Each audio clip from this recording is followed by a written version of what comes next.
This program is designed for English learners, so we speak a little slower and we use words and phrases especially written for people learning English. Today on the program, Dan Friedel reports on U.S. military officers who got a rare kind of blood cancer after working at a nuclear base. Katie Weaver talks about this year's Oscar nominees in international film. Jill Robbins answers a question from a listener about the words avoid and prevent. Later, we hear part 3 of A Princess of Mars by Edgar Rice Burroughs. But first, here is Dan Friedel.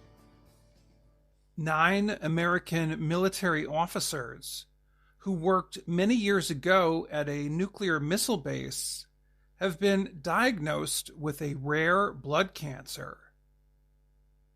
The Associated Press says military briefing documents suggest the cancer might be linked to the officer's service.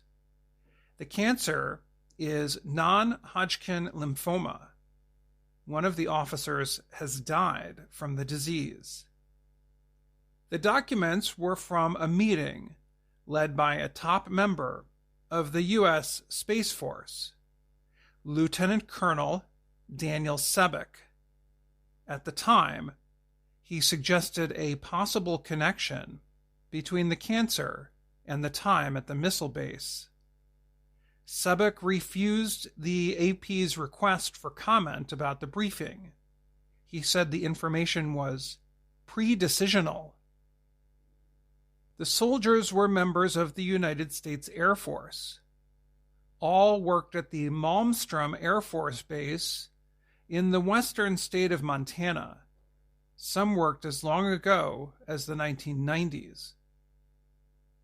At the time, Malmstrom had 150 nuclear missile launch structures called silos. The soldiers who worked there are known as missileers.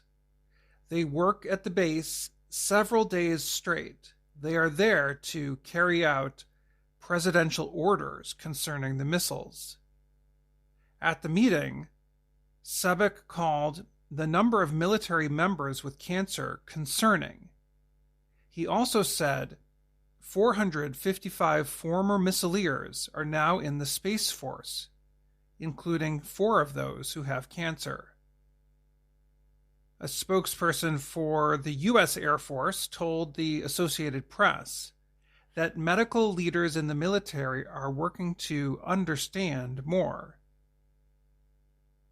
Non-Hodgkin lymphoma strikes about 19 out of 100,000 people in the U.S. each year. That means that 9 cancer cases out of only hundreds of former missileers is concerning.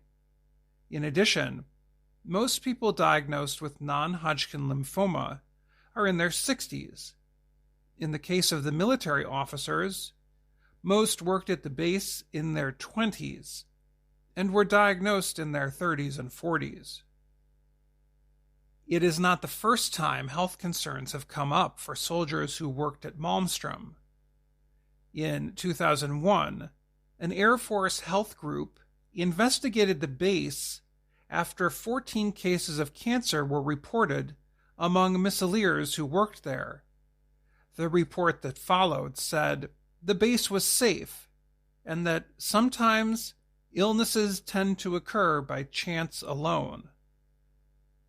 The news of the new cancer concern comes at the same time the U.S. military is talking more openly about the hazards soldiers face while serving.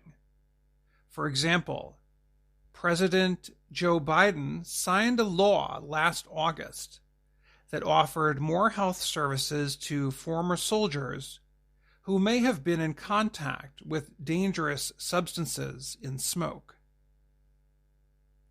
It is possible 3.5 million people could have health problems from such smoke. Part of the new law said soldiers with health problems would be offered health care without having to prove their sickness came from the time they served in the military. I'm Dan Friedel,